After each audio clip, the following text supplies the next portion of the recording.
விருதுநகர் தொகுதி பாஜக வேட்பாளர் ராதிகா சரத்குமாரை ஆதரித்து சிவகாசியில் பிரச்சாரம் மேற்கொண்ட அமமுக பொதுச் செயலாளர் டிடிவி தினகரன் இரட்டை இலை நம்பியாரிடமும் PS வீரப்பாவிடமும் இருந்தால் வெற்றி சின்னம் ஆகிவிடுமா என கேள்வி எழுப்பியுள்ளார்.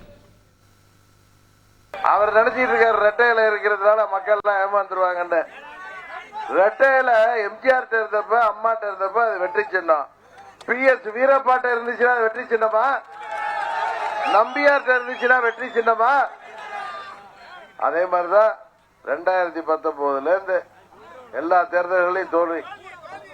தேனியில மாத்திரம் நமது அண்ணன் OPS அவர்களுடைய பையன் நான் போட்டியிடுற தொகுதியில மாத்திரம் ஜெயிச்சார். நமது விருதுநகர் தொகுதியில சகோதரி ராதிகா சரத்குமார் அவர்களை மாபெரும் வாக்கு வித்தியாசத்தில வெற்றி சின்னமாகிய மோடியின் சின்னமாகிய பாரதிய ஜனதா கட்சியின் சின்னமாகிய தாமரை சின்னத்திலே வாக்களித்து வெற்றி பெற செய்ய வேண்டும். செய்திகளை உடனுக்குடன் தெரிந்து கொள்ள உடனே சப்ஸ்கிரைப் பண்ணுங்க.